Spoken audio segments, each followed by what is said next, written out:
11절까지입니다. 요한계시록 19장 17절에서 21절까지. 또 내가 보니 한 천사가 태양 안에 서서 공중에 나는 모든 새를 향하여 큰 음성으로 외쳐 이르되 와서 하나님의 큰 잔치에 모여 왕들의 살과 장군들의 살과 장사들의 살과 말들과 그것을 탄 자들의 살과 자유인들이나 종들이나 작은 자나 큰 자나 모든 자의 살을 먹으라 하더라. 또 내가 보매 그 짐승과 땅의 임금들과 그들의 군대들이 모여 그 말탄 자와 그의 군대와 더불어 전쟁을 일으키다가 짐승이 잡히고 그 앞에서 표적을 행하던 거짓 선지자도 함께 잡혔으니 이는 짐승의 표를 받고 그의 우상에게 경배하던 자들을 표적으로 미혹하던 자라. 이 둘이 산채로 유황불 붙는 곳에 던져지고 그 그 나머지는 말탄 자의 입에서부터 나오는 검의 죽음에 모든 새가 그들의 살로 배불리더라. 아멘. 이 시간에는 그리스도인의 무기는 말씀과 믿음, 이런 제목으로 말씀 나눕니다. 세상이 끝날 무렵 마지막 때 천년왕국 전에 아마겟돈 전쟁이 있게 됩니다. 이 전쟁은 그리스도와 적 그리스도와의 싸움입니다. 적 그리스도 편의 숫자는 2억 명에 달한다 그랬죠. 2억 명. 이제 아시는 사항은 그냥 넘어갑니다. 이들이 흘린 피는 말 굴레까지 닿았고, 말 굴레는 높이를 말하죠. 말 굴레까지. 그리고 1600 스타디온에 퍼질 정도였다 하는 것은 길인데 200km가 넘는, 그러니까 굉장히 먼 거리만큼 피의 강이 흐르는 거예요. 피의 강이. 계시록 14장 20절 말씀이죠. 성 밖에서 그 틀이 밟히니, 이 틀은 포도주 틀이죠. 그 하나님의 진노로 그 대적자들을 심판하시는 그 상징하죠. 포도주 틀이 밟히니 틀에서 피가 나서 말 굴레까지 닿았고 1600 스타디온에 퍼졌다고 말씀합니다. 그리고 이들의 육체, 본문에서 살코기로 표현되죠. 살. 이 살은 누가 먹어요? 새 먹이가 됩니다. 이 중에 두 사람만 산채로 불못에 던져지게 되는데, 두 사람이 누구예요? 적그리스도와 거짓 선지자. 20절에 있는 말씀이죠. 그리고 끝으로 보면 주님께서 2억 명에 당하는 적들을 무찌르신 것은 핵무기가 아니라 뭐예요? 말씀. 입으로부터 나오는 검으로 상징이 되는 거예요. 자, 이것이 말씀의 위력이다. 우리는 이 말씀 들을 때 어떻게 2억 명이나 되는 그 숫자를 말씀으로 죽이실 수 있는가? 이건 우리의 생각이에요. 그거 알 수가 없어요. 근데 성경은 말씀으로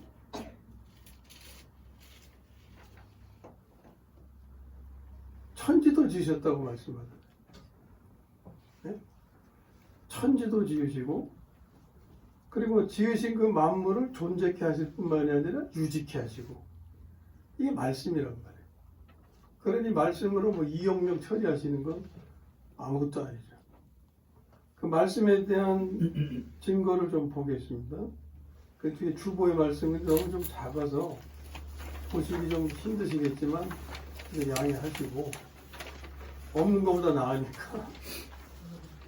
자, 안 보이시는 분은 그냥 들으시고, 보실 수 있는 분은 그 말씀을 보시고 한번 읽어보겠어요. 요한복음 1장 1절에서 3절까지 말씀을. 자, 1절 시작. 태초에 말씀이 계시니라. 이 말씀이 하나님과 계셨으니 이 말씀은 곧 하나님이시라. 또 이 말씀이 뭐예요? 하나님. 곧 하나님이시라. 2절. 그가 태초에 하나님과 함께 계셨고 3절. 만물이 그로 말미암아 지은 바였으니 지은 것이 하나도 그가 없이는 된 것이 없느니라. 아멘. 만물이 말씀으로 지어졌다.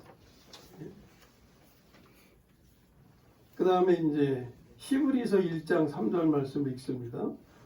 그의 능력의 말씀으로 만물을 붙드시며, 만물을 지으셨을 뿐만이 아니라 만물을 붙들고 유지하신다.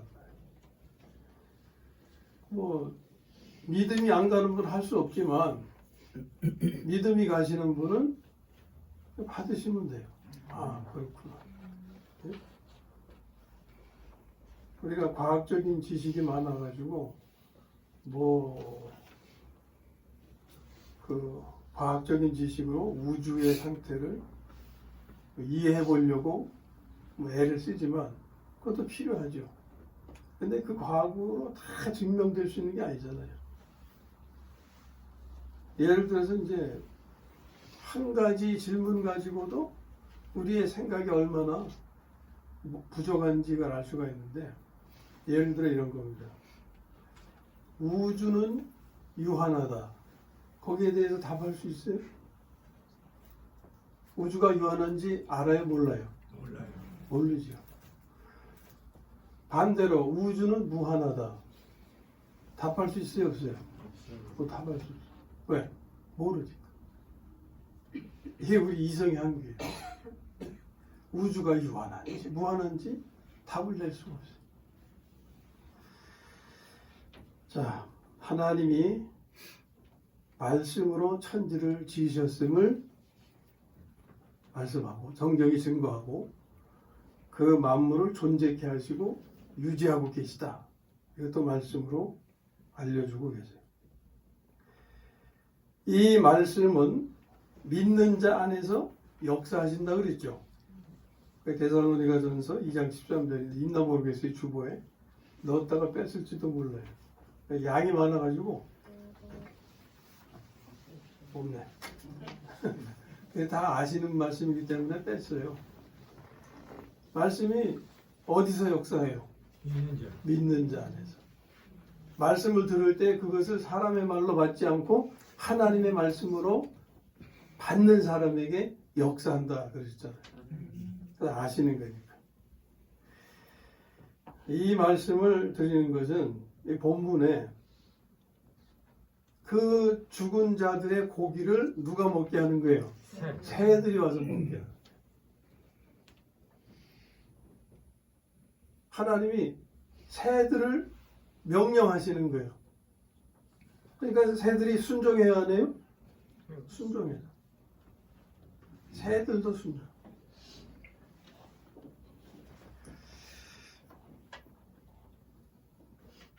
어쨌든 이런 것은 더 설명드릴 수가 없고 그냥 말씀을 우리가 그냥 받는 수밖에 없어요. 하나님이 새들을 명하셔서 죽은 자들의 살을 먹게 하세요. 까마귀를 명하셔서 엘리야에게 고기와 떡을 공급해서 살게 하셨다. 또 구약에 보면 이런 경우도 있어요. 가나안에 여러 많은 족속들이 있었잖아요. 그들을 쫓아내는데 하나님이 쓰신 그 도구가 있어요. 물론 사람이 이제 밀고 들어가지만 왕벌을 사용하죠. 하나님이. 성경을 잘 읽으신 분은 기억나실 거예요. 주보에 아마 있을 테니까 같이 보겠습니다. 여호수아 24장의 내용인데 11절 읽습니다. 너희가 요단을 건너 여리고에 이른즉 여리고 주민들 곧 아모리 족속과 브리스 족속과 가나안 족속과 헷 족속과 기르가스 족속과 히 족속과 여부스 족속이 너희와 싸우기로 내가 그들을 너희의 손에 넘겨 주었으며. 가나안에 이런 여러 족속들이 살고 있는데 하나님이 이미 넘겨 주셨어요. 그들이 싸워서 정복한 다음에 말씀하신 겁니까 이거? 아니에요. 그 전에 정복하시기 전에 이미 하나님이 넘겨주셨다 선언하시는 거예요. 아직 실제가 된 게 아니에요. 네? 아직. 그러면서 이제 이어지는 말 12절.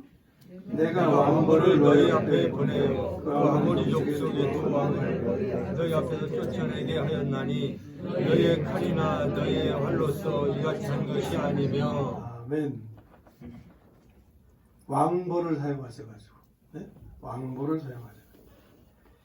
이게 여호수아 말씀이니까 들어가서 이미 그들을 정복한 그런 후가 되겠네요. 전이 아니라. 근데 이 말씀이 출애굽기에도 한 번 있는 것 같아요. 예? 출애굽기에도. 그러니까 그때는 들어가기 전이죠. 들어가기 전에. 근데 왕벌로 적을 무찌르신다는 것이 출애굽기 한 번 있고 신명기 한 번 있고 여호수아에 있는데 이 부분의 말씀이 좀 더 분명해서 이걸 선택한 건데, 이미 들어가기 전에도 하나님이 왕벌로 그들을 쫓아내겠다 하고 실제로 왕벌을 사용하셔서 쫓아내신 거예요. 그러면서 13절 내가 또 너희가 수고하지 아니한 땅과 너희가 건설하지 아니한 성읍들을 너희에게 주었더니 너희가 그 가운데 거주하며 너희는 또 너희가 심지 아니한 포도원과 감당하는 은혜의 열매를 먹는다 하시느니라. 아멘, 아멘. 자, 이 말씀은 뭘 알게 하시려고 하는 거냐면 하나님이 모든 것을 다스리시는 분이다. 천지의 주제라는 표현 있잖아요. 하나님이 사람이나 동물이나 자연이나 모든 것을. 호세아서 2장에 보면 하나님이 사람에게 장가를 드릴 건데 그때 내가 공중의 새들과 언약을 해서 어떤 언약이라고 그랬어요? 사람들, 백성들을 돕게 하시는 이로운 언약이라고 그랬죠. 그처럼 하나님은 우주 만물을 지으셨을 뿐만이 아니라 지으셨으니까 그것을 다스리시는 분이에요. 여기서 새를 명하시고 왕벌을 통해서 적을 쫓아내시고 하는 것은 하나님께서 모든 것을 다 주재하시는 그런 존재, 그런 분이시다는 걸 우리에게 말씀하는 거죠. 이것을 믿으시는 분은 하나님을 왕으로 모실 수 있는 분이고, 이걸 믿지 못하는 분은 그냥 성경과 나는 따로 사는 거예요. 성경은 하나님을 왕으로 이렇게 증거하지만 나에게는 하나님이 왕이 아닌 거예요. 성경에 그런 말씀 있죠. 하나님이 나는 나를 존중하는 자를 내가 존중하고, 그리고 그것을 다르게 바꾸면 나를 왕으로 여기는 자에게 하나님 왕이 되시는 거예요. 하나님이 나의 왕이 되신다고 하는 건 굉장히 큰 은혜와 복인 겁니다. 한 가지 예를 들어서 내 안의 성질도 내가 다스리지 못하잖아요. 내가 내 성질도 다스리지 못해요. 누구만이 다스릴 수 있습니까? 왕이신 하나님만이. 왕이신 하나님만이 나를 다스릴 수 있는 거예요. 나를 낳아주신 부모님도 못하고, 나를 가르쳐주신 선생님 중에 호랑이 선생님도 못하고, 그것 목사도 할 수가 없고, 아무도 할 수가 없어요. 오직 하나님만이 하실 수 있는 분입니다. 이게 하나님을 왕으로 알고 왕으로 모시는 거하고 그와 상관없이 하나님 따로 나 따로 사는 거하고 천지차이의 삶인 거예요. 이게. 그래서 하나님을 내가 왕으로 알고 왕으로 모실 때 내가 먼저 평안해져요. 내 안의 성질을 다스리게 되니까. 완전히 성질을 내가 다스릴 수 있는 사람이 됐다는 게 아니에요. 조금씩 다스려가는 삶이 되니까 내 자신이 편해지는 거예요. 성질에 끌려서 살아가요. 편안합니까?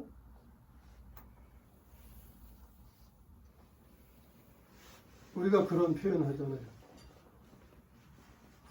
방에 그 성질 못 이겨서 어쩔 줄 모를 때 아유 저 승질하면서 지가 저를 들들 볶아 그냥 그런 말 하잖아요. 남이 안 볶아도 지가 자기를 볶는 거예요. 그냥.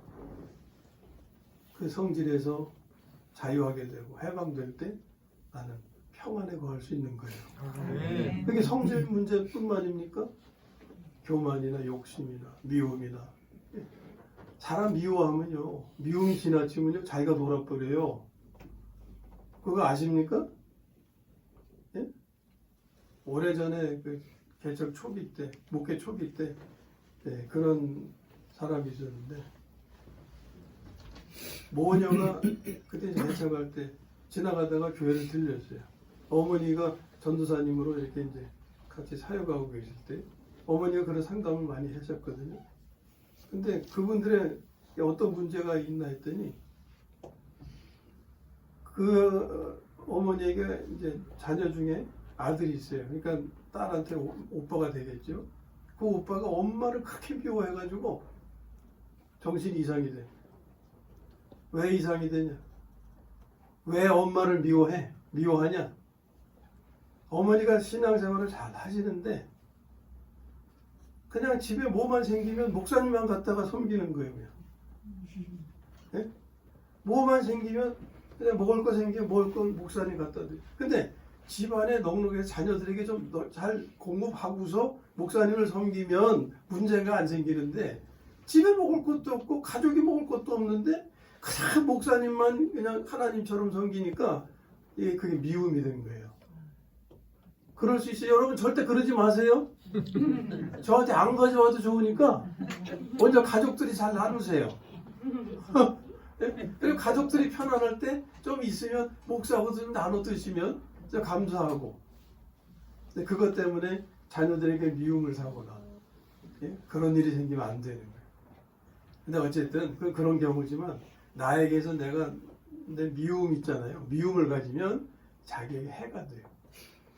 근데 그 미움을 다스릴 수 있는 분이 누구십니까? 하나님이시다 그 말이에요. 하나님이 나의 왕이 되실 때 그 모든 것들을 다스려 주시는 분이 된다. 이걸 우리가 깨달으셔야 돼요. 그래서 여기까지의 말씀에서 우리는 뭘 또 봐야 되냐면 그 앞에 뭐가 있었어요? 16절인가? 그 16절에는 무슨 이름이 있다고 그랬어요? 만왕의 왕이요 만주의 주다. 주님께서 하나님께서 바로 이런 분이시다 하는 것을 우리에게 계시하고 계시는 거잖아요. 하나님이 이렇게 알아야 된다 그 말이에요. 자, 주님은 적들을 무찌르시기 전에 이미 새들에게 명령하셨어요. 다 무찔러 놓으시고 야 가서 먹어라 이게 아니고 새들에게 먼저 살을 먹어라 이렇게 와서 그리고서 이제 전쟁을 치르신 거죠. 그것이 의미하는 것은 뭐냐면 주께서 이미 승리하실 것을 예고하시는 거죠. 새에게 야 여기 이렇게 잔치가 벌어졌으니까 와서 배불게 먹어 그렇게 해놓고서 그런 일이 생기지 않으면 그 무슨 망신이에요 새한테 더군다나. 네?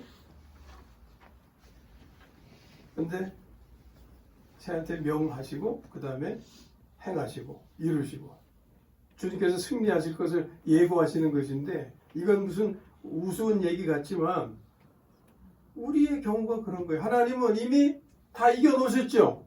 그리고 와서 우리에게 전리품을 거두라고 명하시는 거예요. 예?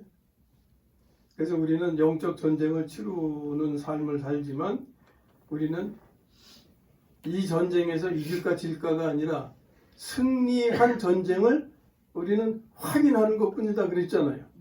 그래서 그 전쟁에서 승리를 확인할 때 우리가 얻게 되는 게 뭐냐? 전리품이다. 주님께서 내가 온유하고 겸손하니 내게 와서 배우라.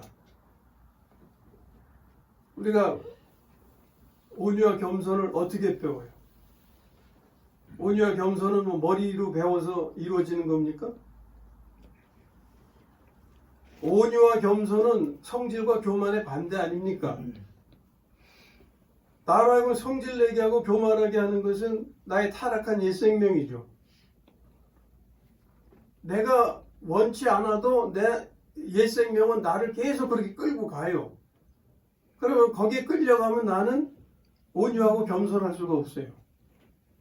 그러니까 그 끌려가지 않으려면 어떻게 돼? 그것을 거절하고 막고 죽이고 누르고 다스려야 된다 그 말이에요. 이 전쟁이죠. 예? 이 전쟁. 나는 온유하고 겸손하니 내게 와서 배우라.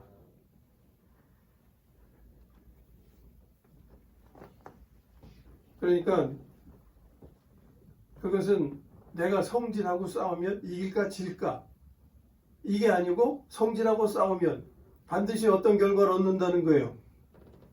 승리를 얻는다는 거예요. 온유를 체험하게 된다 그 말입니다.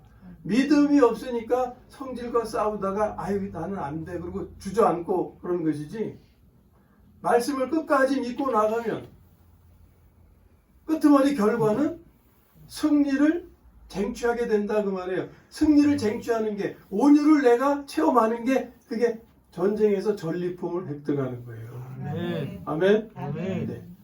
전리품을 많이 얻는 사람일수록 부자가 되는 거 아닙니까? 수지 받는 거 아닙니까? 그것은 물질은 아니지만 인격의 부자가 되는 거 아니에요? 인격의 부자가 되면 물질의 모든 것도 하나님이 공급해 주신다, 책임져 주신다고 약속하셨으니 인격의 복을 채우게 되면, 얻게 되면 물질의 복도 자연히 따르게 된다는 거. 이게 하나님의 원리입니다. 그런 것이기 때문에 이런 말씀을 우리가 깨닫고서 잘 묵상하고 나의 삶에 부딪혀가면서 그 말씀이 깨닫게 해주시는 것은 이런 것을 깨닫게 해주시는 거예요.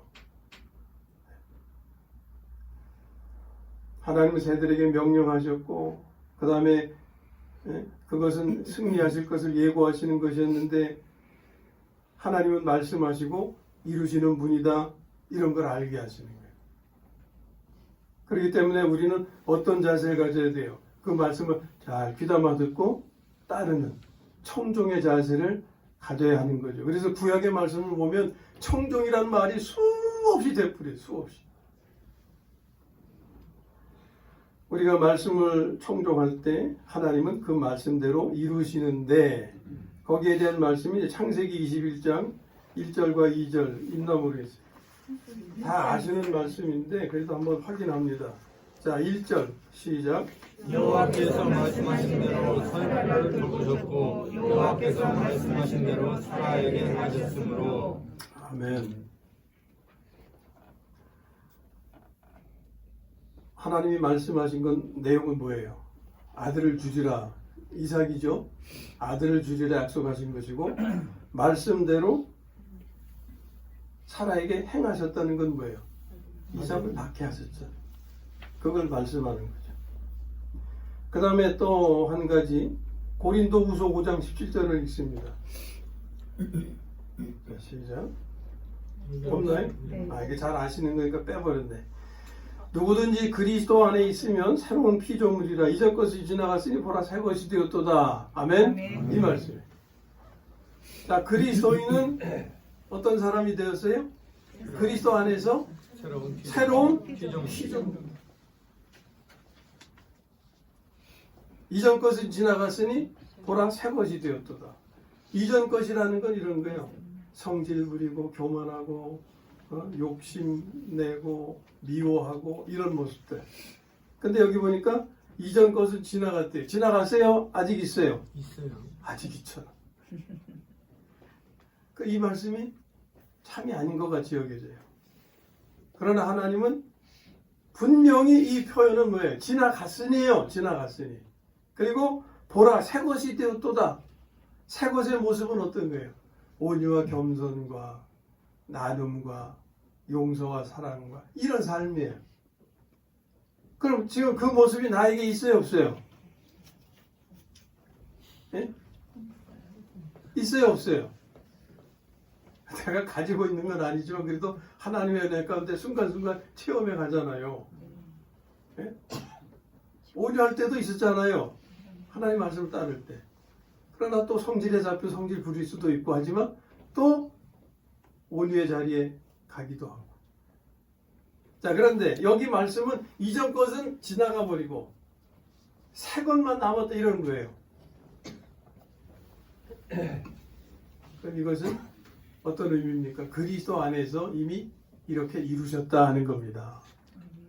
그리스도인들의 존재와 삶을 이미 이렇게 이루셨다 그 말이에요. 근데 그것이 지금 내 삶의 실제는 아니죠. 실제를 채워가는 중이죠. 그러니까 이 말씀은 교리고 우리는 이 교리를 내 삶에 채워가는 도중에 있는 사람이에요. 그러니까 교리는 완전한 구원을 우리에게 전해주지만 우리는 구원의 도중에 있는 사람들이에요. 구원의 여정에 있는 사람들이다 그 말이에요. 이 말씀이 언제 완전하게 이루어지느냐? 마지막 때. 아멘? 아멘. 아마겟돈 전쟁 전에 혼인잔치가 있다 그랬잖아요. 하나님 앞에 휴거된 사람들이 어린 양의 신부가 되어서 그 신부는 바로 이런 분들이 신부가 되어서 그리스도의 군대가 되어가지고 적그리스도와 그의 무리들과 싸우게 된다 하는 거죠. 그 전까지 우리는 그 도중에 있는 사람들입니다. 이전 것은 지나갔으니 보라 새 것이 되었도다. 이것이 그리스도 안에서 새로운 피조물이거든요. 우리가 그리스도 안에서 살면 하나님의 생명으로 살면 성질을 제압하고 온유를 살 수 있지만 그리스도와 함께 하지 않으면 또 성질에 잡혀서 성질대로 살게 되는 거예요. 그래서 새로운 피조물이 됐지만 그 조건이 그리스도 안에서라는 거예요. 자, 어쨌든 하나님은 이렇게 말씀하셨어요. 그러니까 이루시겠어요? 안 이루시겠어요? 아멘. 반드시 그렇게 이루실 거란 말이에요. 믿으셔야 됩니다. 그럼 누가 믿을 수 있느냐? 오늘의 삶에서 이것을 한 번이라도 체험한 사람이 믿을 수 있는 거예요. 그래서 한 번의 체험이 중요하다고 하는 거예요. 그래서 성경은 그런 표현 듣는 거예요. 믿음으로 믿음에 이르게 한다. 한 번의 시작이 특히 중요한 거예요. 자, 여기까지는 이제 우리 본문의 중심에서 우리가 말씀을 나눈 건데 오늘 말씀은 마지막 때에 되어질 일이라 그랬죠. 근데 이 말씀이 오늘 우리에게 무슨 상관이 있느냐? 이러한 일은 오늘 우리의 삶에 영적인 의미로 상관이 있는 거예요. 지금 그리스도를 대적하는 자들을 말씀으로 다 죽이시고 새들로 와가지고 살을 먹어라. 이게 지금 일어나는 일이 아니고 이것은 그때 가서 일어날 일이지만 오늘 우리에게 이 말씀을 들려주실 때 이게 나와 무슨 상관이 있느냐? 상관이 없으면 우리가 볼 필요가 없잖아요. 근데 상관이 있는 거예요. 어떤 면에 상관이 있느냐? 영적인 의미로 상관이 있다. 오늘 그리스도인은 영 안에서 아마겟돈 전쟁을 치르고 있다고 말씀드렸죠. 이걸 영적 전쟁이라고 표현했어요. 아마겟돈 전쟁에서의 적은 적그리스도와 그의 무리들로 나타나지만 그 배후의 세력은 누굽니까? 사탄이죠. 우리가 계시록 말씀을 통해서 확인했잖아요. 적그리스도의 경우는 용이 계시록 13장에 보면은 적그리스도와 거짓 선지자에 대한 말씀이 있는데 적그리스도와 관계에서는 용이 자기의 능력과 보좌와 큰 권세를 그에게 주었더라. 용이 누굽니까? 사탄이잖아요. 사탄이 그에게 큰 권세를 주었다. 13장 15절 그가 권세를 받아 그 짐승의 우상에게 생기를 주어 그 짐승의 우상에게 말하게 하고 그 짐승은 적그리스도를 상징하는 처음 나온 바다에서 나온 짐승이거든요. 그 짐승의 우상 그러니까 적그리스도의 우상을 만들어서 그에게 생기를 주어서 누가? 그가 권세를 받아. 이게 거짓 선지자예요. 거짓 선지자도 용으로부터 사탄으로부터 권세를 받아서 그 짐승의 우상, 적그리스도의 우상에게 생기를 주어 그 짐승의 우상에게 말하게 하고, 이게 13장에 있는 말씀이에요. 그러니까 그리스도를 대적하는 무리들은 적그리스도와 거짓 선지자와 열왕과 그의 군대들이라고 그랬잖아요. 겉으로는 사람들이 대적하지만 그 배후에는 사탄이다, 그 말이에요. 그러면 오늘의 영적 전쟁에서의 대적은 누굽니까? 사탄이 내 앞에 나타나서 나를 직접 대면합니까? 아니잖아요. 우리가 사람과 대하며 살죠. 사람과 대하며 사는데 그 속에서 사탄이 역사한다, 그 말이에요. 그래서 에베소서 6장 12절 말씀 한번 읽을 필요가 있습니다. 거기 있죠? 자, 시작. 우리의 씨름은 혈과 육을 상대하는 것이 아니요 통치자들과 권세들과 이 어둠 세상 주관자들과 하늘에 있는 악의 영들을 상대함이라. 아멘. 우리의 씨름은 혈과 육을 상대하는 것이 아니요 혈과 육은 사람을 의미하는 겁니다. 사람이 아니고 그 배후에 누구? 악의 영들을 상대하는 거다. 그러니까 그날의 진짜 적과 오늘의 진짜 적은 똑같은 거예요. 예? 사탄이 그 배후의 적인 거예요. 그러므로 오늘 우리의 무기는, 전쟁을 할 때 무기가 필요하잖아요. 우리의 무기는 무엇이 되어야 되느냐? 하나님과 그의 능력이어야 한다는 거예요. 그것이 에베소서 6장 앞에 10절 읽습니다. 너희가 주 안에서와 그 힘의 능력으로 강건하여 이게 우리가 무장해야 될 무기예요. 아멘. 칼과 활 이런 게 아니고, 물질적인 그게 아니고 하나님과 그분의 능력. 고린도후서 10장 4절도 그런 의미의 말씀을 하십니다. 자, 시작. 우리의 싸움 무기는 육신에 속한 것이 아니요 오직 어떠한 견고한 진도 무너뜨리는 하나님의 능력이다. 아멘. 견고한 능력은 방카라고 그랬죠. 이 방카 안에 누가 있느냐? 사탄이 숨어 있는 거예요. 이 방카는 그러니까 사탄의 요새인 거예요, 요새. 이것은 이제 우리의 생각을 지배하고 있다 그랬죠. 이것을 그 어느 것도 무너뜨릴 수가 없어요. 오직 하나님의 능력밖에. 그래서 우리의 대적이 그런 존재이기 때문에 우리가 무장해야 되는 무기는 사람에게서 나온 것 가지고는 안 된다는 거예요. 하나님과 그분의 능력으로 무장해야 된다. 그리고 또 하나는 우리의 믿음이 무기예요. 네? 찬송에도 그런 표현이죠. 믿음이 이기네. 믿음. 우리의 믿음이 무기인데 어떤 믿음이어야 돼요? 어떤 믿음? 그게 바로 16절에 있는 말씀인 거예요. 하나님에 대한 계시. 어떤 분? 만왕의 왕, 만주의 주. 하나님을 이렇게 우리가 믿어야 된다, 그 말이에요. 자, 우리가 성경에서 이제 이러한 믿음을 가지고 승리한 사람들의 예를 한 4경우만 말씀드리면, 다윗은 하나님에 대한 이 믿음으로 누구를 이겨요? 골리앗을 이겨요. 다윗의 믿음의 표현이 있잖아요. 전쟁은 여호와께 속한 것이다. 이 믿음으로 골리앗을 이겼다. 그러면 골리앗이 상징하는 걸 알아야 돼요. 예? 오늘 우리가 뭐 나가서 생활할 때 골리앗을 직접 만나 싸웁니까? 이 골리앗이 상징하는 건 뭐냐면 이스라엘에 가는 길에 가로막는 장애물과 태산. 우리가 뭔가 가로막히면 태산이 앞을 막았다. 예? 나의 가는 길에, 그때는 이스라엘에 가는 길을 막았지만 오늘 나의 가는 길에 나의 길을 막는 장애물과 내 앞에 딱 버티고 있는 태산, 이게 골리앗인 거예요. 이걸 우리가 어떻게 뚫고 나갈 수 있습니까?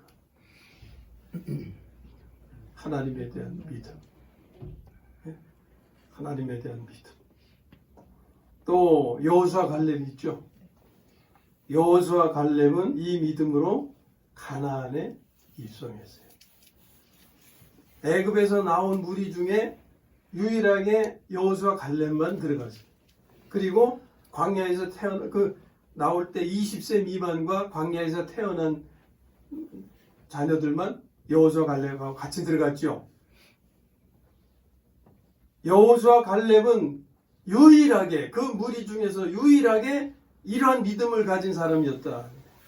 그래서 가나안에 입성하게 되는데 민수기 14장 9절을 같이 읽겠습니다. 여호와를 거역하지 말라. 또 그 땅 백성을 두려워하지 말라. 그들은 우리의 먹이라. 그들의 보호자는 그들에게서 떠났고 여호와는 우리와 함께 하시느니라. 아멘. 아멘.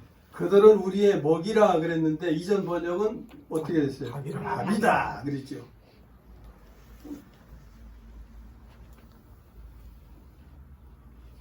여호수아 갈렙은 이 믿음으로 가나안에 들어가게 되는데 가나안이 상징하는 것은 뭐냐? 하나님께서 이스라엘을 위하여 예비하신 축복의 영역, 축복의 환경이에요. 그들을 가로막고 있는 장애물이 뭐였어요? 가나안 족속이었죠. 근데 그들을 어떻게 보았어요? 그들이 여호수아 갈렙 이스라엘 앞에서 골리앗과 같은 존재였어요. 근데 아유 걱정하지 말아요. 저건 우리 밥이에요, 밥. 다른 사람의 눈에는 이 태산처럼 보여져 가지고서 벌벌벌 떨고 이제 우리 죽었구나 그랬잖아요. 근데 여호수아 갈렙의 눈에는 하나의 먹잇거리로밖에 안 보였다는 거예요. 그래서 그 믿음대로 먹이를 먹어서 그 환경을 자기 것으로 삼게 되는 거죠. 이게 가나안 입성이 상징하는 거예요. 하나님께서 이스라엘을 위하여 예비하신 축복의 영역과 환경을 믿음으로 골리앗을 때려잡고 무너뜨리고 쟁취하는 거예요. 이것을 또 영적으로 표현하는 것이 천국은 침노하는 자가 빼앗는다. 이것도 연결이 되는 거죠. 자, 그 다음에 또 한 인물 바울이 있어요. 바울은 이러한 믿음으로 천국을 살고 명절을 누린 사람입니다. 자, 그의 믿음을 대표하는 것을 하나하나 말씀드리면 거기 있나요? 여기 저 주변에 없네요. 잘 들어보세요. 아시는 거니까. 하나님의 영이 너희 안에 거하시면 너희 죽을 몸도 살리시리라. 그 말씀 있죠? 하나님의 영이 너희 안에 거하시면 너희 죽을 몸도 살리시리라. 이러한 믿음을 가질 때에 그는 천국을 살고 명절을 누리게 되는데 천국과 명절이 상징하는 건 뭐예요? 여호수아 갈렙은 축복의 환경에 들어갔어요. 들어갔으면 그 다음엔 어떻게 해야 돼요? 그 삶을 누려야 되잖아. 빼앗기면 안 되잖아. 누려야 돼. 이 축복의 환경에서의 삶을 의미하는 거죠. 천국을 이루고 명절을 살았다. 그의 삶이 간증하잖아요. 그는 감옥에 들어가서도 찬송하고 기뻐하고 항상 기뻐하라는 말씀을 편안한 가운데 주신 게 아니라 감옥에서 준 거예요.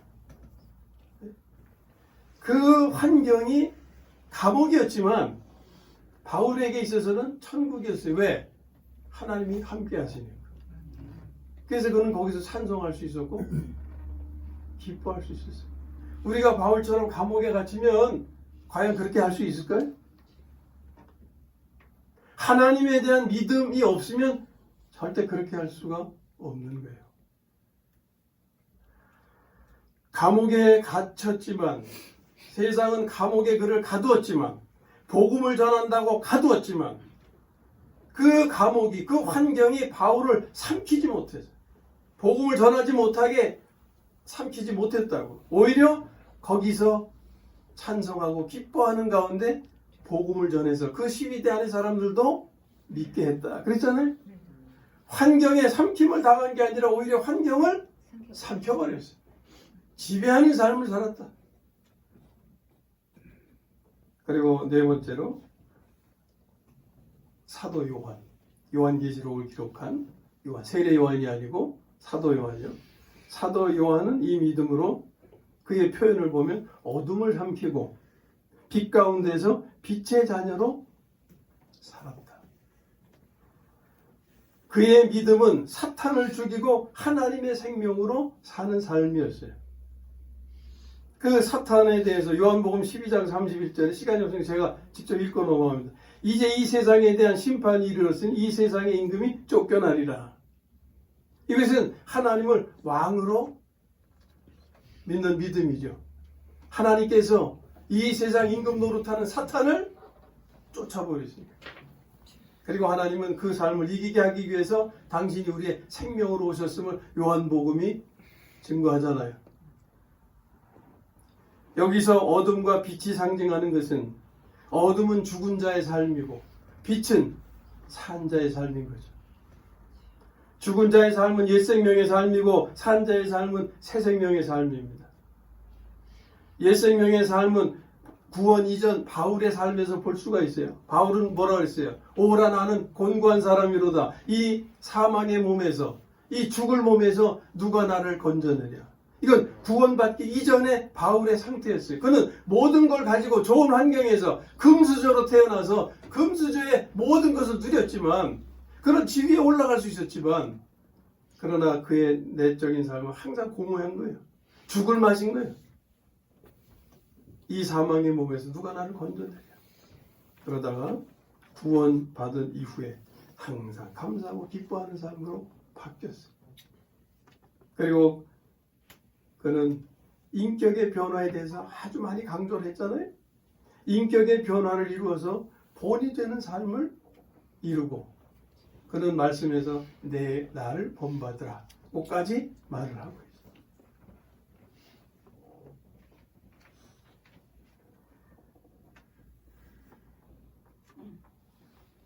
자, 이렇게 하나님을 만왕의 왕, 왕 중의 왕, 만주의 주로 믿는 믿음을 가진 분들의 삶을 네 사람의 경우에 대해 말씀을 드렸는데, 이제 오늘 우리의 삶이 그 길을 같이 가야 되는 거죠. 그 길을 쫓아가야 되는데, 오늘 그리스도인들은 영적 전쟁을 치르며 사는 사람들입니다. 우리의 적은 사람이 아니고 사탄입니다. 악의 영입니다. 그러므로 우리의 싸우는 무기는 사람의 것이 아니라 하나님의 것이 되어야 한다 하는 거죠. 하나님과 하나님의 능력과 믿음이 우리가 갖춰야 될 무기다. 하나님과 하나님의 능력은 다른 말로 하면 말씀이라고 할 수가 있어요. 요한복음 15장에 있는 말씀을 실지 못했는데, 그 포도나무의 비유 가운데 이런 말씀이 있어요. 너희가 내 안에 내가 너희 안에 거하면, 이런 표현하고, 그러나 그 표현이 뒤에가 바뀌어요. 너희가 내 안에, 내 말이 너희 안에 거하면. 그러니까 주님이 우리 안에 거하시는 것은 무엇이 거하는 거예요? 말씀이 거하는 거예요. 이 말씀으로 우리가 무장을 해야 하는 거예요. 말씀으로 무장하는 것은 곧 하나님과 하나님의 능력으로 무장을 하는 것입니다. 거기서 믿음도 나오게 되는 것이고. 자, 이제 말씀을 정리하고 마칩니다. 지금 들려드리는 이 부분을 잘 들으시고 잘 담으시면은 오늘 모든 말씀을 요약해서 가지게 되시는 거예요. 자, 우리는 하나님이신 말씀으로 무장해서 누굴 무찔러야 돼요? 사탄을 무찔러요. 하나님이신 말씀으로 무장해서 사탄을 무찌르고, 하나님에 대한 믿음으로 네 사람이 이룬 내용들, 삶의 내용들 있잖아요. 그걸 생각하시면 돼요. 하나님에 대한 믿음으로 다윗과 같이 누굴 이겨요? 골리앗을 이기는데 그 의미가 뭐라고 했어요? 나의 가는 길에 가로막는 장애물 태산을 이기고, 그리고 여호수아 갈렙같이 가나안에 입성하며, 그것의 의미는 뭐예요? 하나님께서 나를 위하여 예비하신 축복의 영역 환경으로 인도받으며, 바울같이 천국을 살고 명절을 누리며, 곧 인도받은 축복의 환경에서 그 복을 누리며. 아멘? 아멘. 축복의 환경으로 인도받으면 그거 누려야 된다 그 말이에요. 뺏기지 말고. 아멘. 그 다음에 요한같이 어둠을 삼키고 빛 가운데서 빛의 자녀로 살게 되기를, 곧 죽은 자의 삶에서 산 자의 삶을, 죽을 맛의 삶에서 살맛 나는 삶을, 곤고한 삶에서 항상 감사하고 기뻐하는 삶을, 그래서 인격 변화를 이루어 본이 되는 삶을 이루게 되기를 주님의 이름으로 축원합니다. 아멘.